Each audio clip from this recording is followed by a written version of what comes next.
కూడా నిజంగా చాలా ఆనందంగా ఉందనే విషయం కూడా తెలియజేస్తూ, మరి ఈ బడ్జెట్ నిజంగా ఒక విజన్కి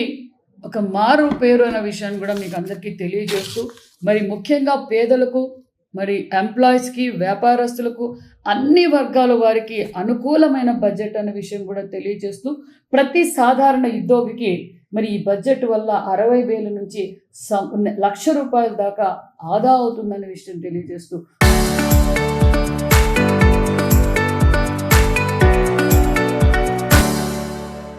మరి మొన్నటి రోజున జిఎస్టీ రిఫార్మ్స్ తీసుకొస్తూ మరి ఈ బడ్జెట్ ప్రతిపాదించడం నిజంగా చాలా గర్వంగా ఉందన్న విషయం కూడా తెలియజేస్తూ, అంతేకాకుండా మరి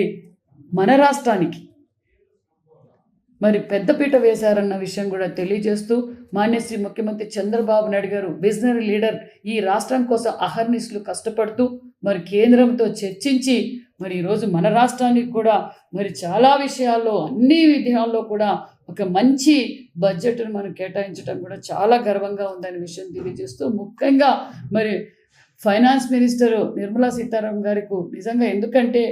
మహిళలు అన్ని రంగాల్లోనూ ఉండాలంటే విద్యకు ప్రాధాన్యత ఇవ్వాలి అని గ్రహించి భారతదేశ వ్యాప్తంగా ప్రతి నియోజకవర్గంలోనూ బాలికల హాస్టల్ మరొకటి ఏర్పాటు చేయడానికి మరి బడ్జెట్ కూడా కేటాయించడం కూడా మేడం గారికి కూడా ప్రత్యేకమైన ధన్యవాదాలు కూడా తెలియజేస్తూ, మరి అంతేకాకుండా మరి మన రాష్ట్రానికి ఈరోజు మన రాష్ట్రానికి కూడా మరి రాష్ట్రంలో రహదారుల అభివృద్ధి కోసం 500 కోట్లు, డ్రింకింగ్ వాటర్ కోసం 800 కోట్లు, మరి వంతెన నిర్మాణానికి 350 కోట్లు, భావితరాల భవిష్యత్ రాజధాని కోసం మరి అమరావతి కోసం 1,128 కోట్లు, మరి పోలవరం ప్రాజెక్టుకు 3,320 కోట్లు కేటాయించటం నిజంగా ఇది సామాన్యమైన విషయం కాదు. ఇది మన ముఖ్యమంత్రి చంద్రబాబు నాయుడు గారు అహర్నిశలు ఈ రాష్ట్రం కోసం కష్టపడుతూ ఎప్పటికప్పుడు మన ప్రధానమంత్రి నరేంద్ర మోడీ గారితో చర్చించి, మన ఫైనాన్స్ మినిస్టర్ నిర్మలా సీతారామన్ గారితో చర్చించి మరి ఈరోజు మనకు నిధులు కేటాయించడం నిజంగా ఇది ముఖ్యమంత్రి గారి క్రెడిట్, ముఖ్యమంత్రి గారి మరి విజన్కు ఇది ఒక మార్గదర్శకమైన విషయం కూడా తెలియజేస్తూ, అంతేకాకుండా మరి భారతదేశంలో ఎక్కువగా ఆధారపడి ఉండేది రైతాంగం. ఒక పక్క రైతాంగానికి పెద్దపీట వేస్తూ మరి మరొకటి రెండో స్థానం చేనేత రంగం. మరి చేనేత రంగానికి హస్తకళలు కూడా ప్రోత్సహిస్తూ మరి బడ్జెట్లో ప్రతిపాదించడం మరి చాలా గర్వంగా ఉందన్న విషయం కూడా తెలియజేస్తూ, ఒక పక్క ఆంధ్రప్రదేశ్ మన కూటమి ప్రభుత్వంలో మరి ఆంధ్రప్రదేశ్లో కూడా చేనేతలకు మొన్నటి రోజునే మరి ఉచిత కరెంటు కూడా ఏప్రిల్ 1వ తారీఖు నుంచి అమలు పరుస్తూ మరి 50 సంవత్సరాలకి 4,000 పెన్షన్ అందజేస్తూ మరి క్లస్టర్లు ఎప్పటికప్పుడు ఎగ్జిబిషన్స్ ఏర్పాటు చేస్తూ మరి నిన్నటి రోజున కేంద్రం నుంచి కూడా మనకు దేశవ్యాప్తంగా మెగా క్లస్టర్లు ఏర్పాట్లు, మెగా టెక్స్టైల్ పార్కులు ఏర్పాటుకు ఆమోదం. అదేవిధంగా మన రాష్ట్రంలో ధర్మవరం, మంగళగిరి, పిఠాపురం మెగా క్లస్టర్ పార్కులకు ఏర్పాటుకు మరి బడ్జెట్ కేటాయించడం కూడా చాలా ఆనందంగా ఉందన్న విషయం కూడా తెలియజేస్తూ, ముఖ్యంగా మహిళలకు మండలానికి ఒక మరి షీమార్ట్ ఏర్పాటుకు 20 లక్షల రూపాయలు ఆర్థిక సహాయం అందడం కూడా మహిళలకు ఇది చాలా ఆనందంగా ఉందన్న విషయం కూడా తెలియజేస్తూ, అంతేకాకుండా మరి చూసాం రాష్ట్రంలో 4 దిక్కుల బుల్లెట్ రైళ్లు పరుగులు పెడుతున్నాయి. ఎందుకంటే ఒక పక్క పోర్ట్ కనెక్టివిటీ, ఒక పక్క ఎయిర్ కనెక్టివిటీ, మరి రోడ్డు కనెక్టివిటీ, మరి రైల్ కనెక్టివిటీ కూడా మన రాష్ట్రానికి అవసరం అని మన ముఖ్యమంత్రి చంద్రబాబు నాయుడు గారి కోరిక మేరకు మరి హై స్పీడ్ రైల్ కారిడార్స్ కూడా ఏర్పాటు చేయడం కూడా తెలిసింది. మరి 320 స్పీడ్తో మరి మన రాష్ట్రంలో కూడా 857 కిలోమీటర్లు మరి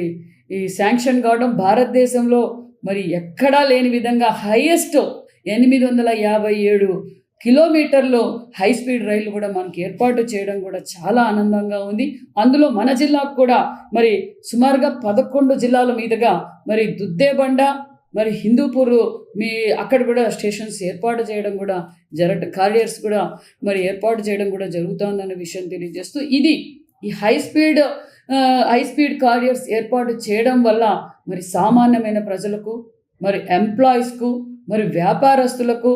యువతకు చాలా ప్రోత్సాహంగా ఉంటుందనే విషయం కూడా తెలియజేస్తూ, నిజంగా ఈ రాయలసీమ ప్రజలు మరి ఆంధ్రప్రదేశ్ తరఫున కూడా ప్రత్యేకమైన ధన్యవాదాలు కూడా తెలియజేస్తూ, అంతేకాకుండా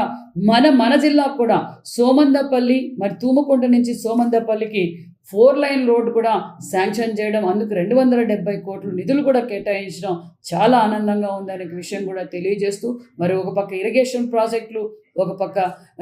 rail connectivity, air connectivity, port connectivity, మరి అన్ని విధాలుగా ఈరోజు అభివృద్ధిలో పరుగులు పెడుతుందన్న విషయం కూడా తెలియజేస్తూ, ఏదైతే వికసిత్ భారత్ అని మన నరేంద్ర మోడీ గారు ఆశయాలతో మన చంద్రబాబు నాయుడు గారు కూడా మరి స్వర్ణాంధ్రప్రదేశ్గా మారడానికి అహర్నిశలు కష్టపడుతున్నారు.